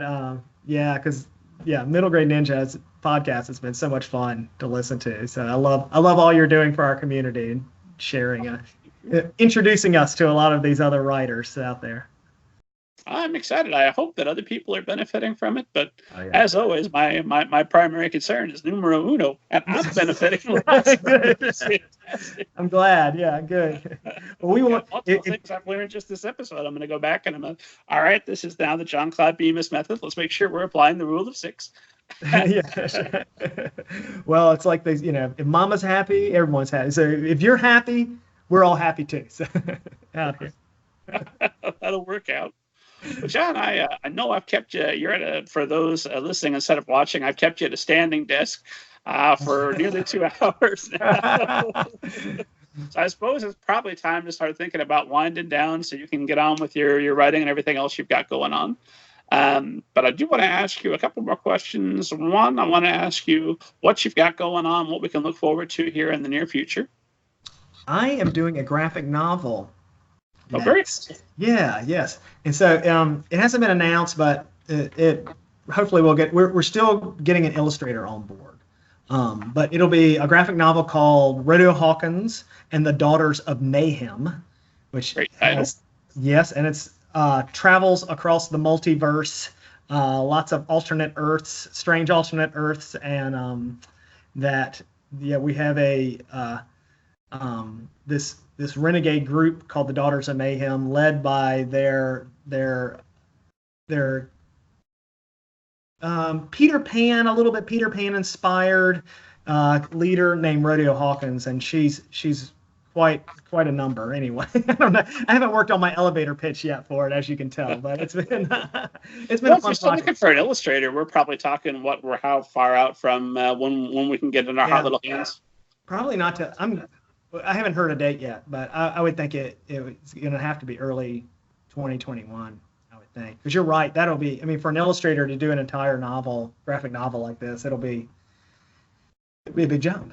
Be a big jump. Does that make you a little bit nervous knowing what a big part of your story that whoever and we can talk about it now because there isn't a specific name attached. That's right. That's right. That the illustrator that comes in hopefully will at least kind of share your vision, because if not, you might be stuck with something that it's not entirely yours at that point, right?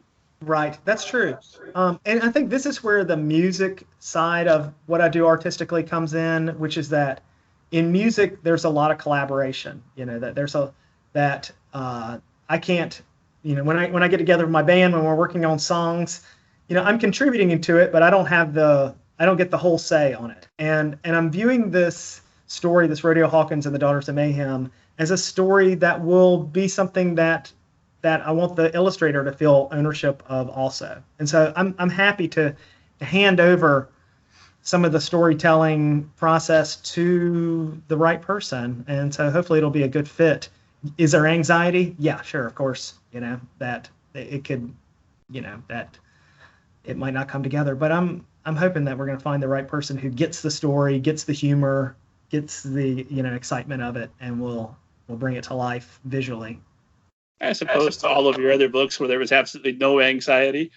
Yeah, right. Yeah, exactly. Yeah, that's true. And then anything else coming up that we can plug and talk about a little bit? Yeah, no, otherwise I'm working on, like I said, on that graphic novel series. If people are interested in the whole kind of looking for cards for writers, they can follow, like I said, they can follow me on Instagram, John Claude Bemis, where I've been sharing some of the card designs for the cards as I'm developing it. And I'm gonna do a Kickstarter campaign. I haven't gotten it together yet, but I'm laying the groundwork right now for a Kickstarter campaign on these cards, which I think writers and creatives will find really fun. So if people might be interested in that, or just they can, like I said, they can find me on Instagram there. They'll be able to get all the details on Instagram, on your website, everywhere you are. The GoFund or the Kickstarter will be listed when it's there. Right. Yeah. I haven't gotten to that point yet, but yes, if they go, I'm johnclaudebemis.com. So that's my website. It has links to all that other stuff, and as well as workshops, because I am doing, like I said, leading some workshops. So if folks are here in North Carolina and would like to take a weekend workshop, and to see if I'm speaking somewhere like in an SCBWI conference or a writing conference somewhere else, because there's some of those as well coming up in the next year. They can come running up and they're like, I listened to you on the Middle Grade Ninja podcast. Here's all the questions I wanted to be asked, but the jerk was busy asking you about flying saucers instead of fiction. Please tell me about this. That'll be fantastic. John, do you ever see yourself just writing like a straightforward narrative, The Boy and the Water Moccasin Snake, or something without more fantastical narratives, or is it you think it's always going to be the fun world building stuff? No, I like the realistic side too. And in fact, that picture book that I wound up doing for Heifer International, the Flora and the Runaway Rooster, which was set in Rwanda, that's if folks look that up. In fact, if they order it, all the money of that goes to Heifer International, to their good work that they're doing out there. But yeah, that one there's no magic involved, so no water moccasins either. But hopefully, I'll get to the water moccasin story another day. So part 2, baby. Yeah, that's right. Put it in there. Yeah. Do you have genres that are like on your bucket list of over my career, I absolutely want to hit some of these things? Yes, horror. I would love to do a horror story, and I've got one of those ideas baking that I'll spend some more time. I've been writing out some notes on it, but it is just something I need to think about a little bit more before I get started on it. And yeah,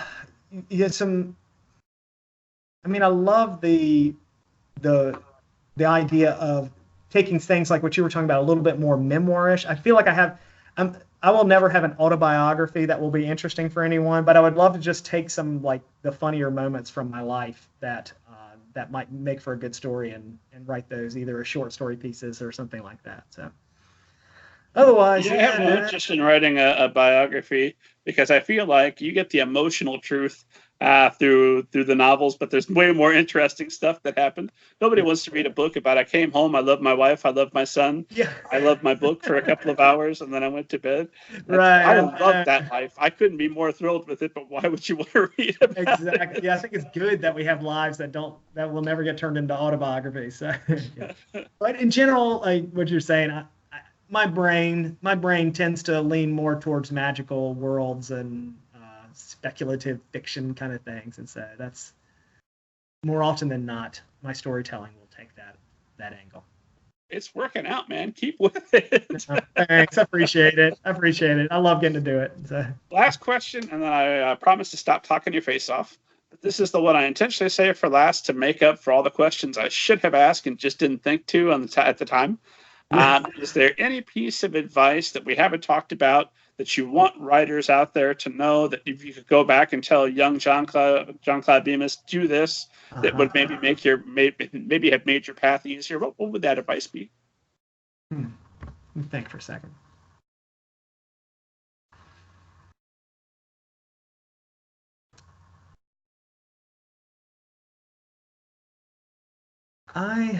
That's such a good question. You know, it's a question I get asked all the time, and that's why I'm trying not to answer with something that your reader, your listening audience has probably heard before.